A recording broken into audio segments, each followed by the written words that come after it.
প্রিয় দর্শক, কুমিল্লা এবং নোয়াখালীর বিভাগ স্থাপিত হওয়ার আরেকটা যৌক্তিক তথ্য উঠে এসেছে। সেটা হচ্ছে কুমিল্লা বিভাগ হলে বিভাগীয় প্রাণকেন্দ্র হবে কুমিল্লা শহর, আর নোয়াখালী বিভাগ হলে নোয়াখালী বিভাগীয় প্রাণকেন্দ্র হবে নোয়াখালী শহর। এখন এই যৌক্তিক যে তথ্যটা বা ভৌগোলিক অবস্থানটা, অর্থাৎ নোয়াখালীর ভৌগোলিক অবস্থান আর কুমিল্লার ভৌগোলিক অবস্থান, কুমিল্লা যদি বিভাগ হয় তাহলে কুমিল্লার ভৌগোলিক অবস্থানে আশেপাশের জেলাগুলো কতটুকু দূরত্ব, আর নোয়াখালী বিভাগ হলে নোয়াখালীর ভৌগোলিক অবস্থানে আশেপাশের জেলাগুলো কতটুকু দূরত্ব, তার এই তথ্যটা উঠে এসেছে। আর সেটা হচ্ছে, দেখেন, কুমিল্লা যদি বিভাগ হয় তাহলে কুমিল্লার পার্শ্ববর্তী যেই জেলাগুলো আছে এই জেলাগুলোর দূরত্ব হচ্ছে, যেমন কুমিল্লা থেকে নোয়াখালীর দূরত্ব হচ্ছে 70 কিলোমিটার, চাঁদপুর থেকে কুমিল্লার দূরত্ব হচ্ছে 70 কিলোমিটার, ফেনী থেকে কুমিল্লার দূরত্ব হচ্ছে 60 কিলোমিটার, লক্ষ্মীপুর থেকে কুমিল্লার দূরত্ব হচ্ছে 90 কিলোমিটার, ব্রাহ্মণবাড়িয়া থেকে কুমিল্লার দূরত্ব হচ্ছে 68 কিলোমিটার। আপনি যদি একটু তদারকি করেন বা একটু খেয়াল করেন তাহলে দেখবেন কুমিল্লার আশেপাশের যে জেলাগুলো যদি কুমিল্লা বিভাগ হয় এবং মেইন প্রাণ কেন্দ্র শহর হয় কুমিল্লা, তাহলে আশেপাশের জেলাগুলোর দূরত্ব প্রায় সমান সমান, কুমিল্লা ফাই মিডেলে। এরপর দেখেন নোয়াখালী যদি বিভাগ হয় তাহলে নোয়াখালীর আশেপাশের যে জেলাগুলো আছে, যে জেলাগুলো নিয়ে বিভাগ হবে, এই বিভাগগুলোর দূরত্ব এবার আপনাদেরকে তুলে ধরব। নোয়াখালী থেকে কুমিল্লার দূরত্ব হচ্ছে 70 কিলোমিটার, নোয়াখালী থেকে ফেনীর দূরত্ব 46 কিলোমিটার, কাছে তো এই কারণে 46 কিলোমিটার।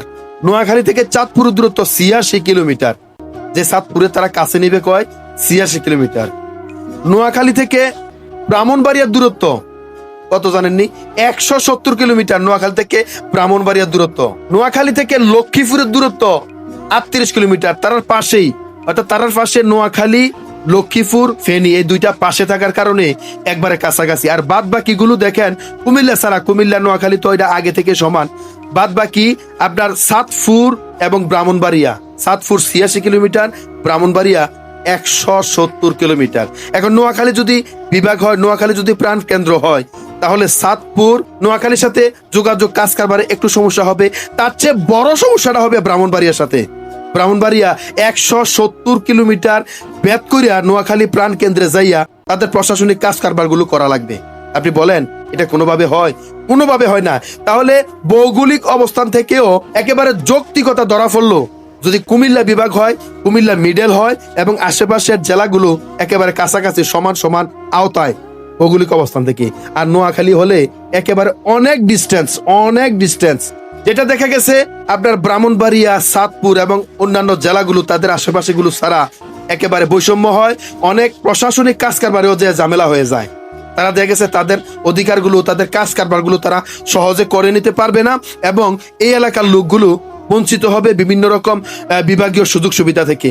আর কাছাকাছি যে জেলাগুলো আছে তারা বিভিন্ন রকম সুযোগ সুবিধাগুলো সহসায় পেয়ে যাবে এবং তারাই বেশি ভোগ করবে। সুতরাং ভৌগোলিক দূরত্ব থেকেও নোয়াখালী বিভাগ পাওয়ার যোগ্যতা রাখে না, কুমিল্লায় বিভাগ পাওয়ার যোগ্যতা রাখে। প্রিয় দর্শক, যারা কুমিল্লাবাসী আছেন তারা ভিডিওটি বেশি বেশি শেয়ার করুন এবং অন্যান্য যারা আছেন আপনারাও এই যৌক্তিক অবস্থান থেকে ভিডিওটা শেয়ার করা উচিত।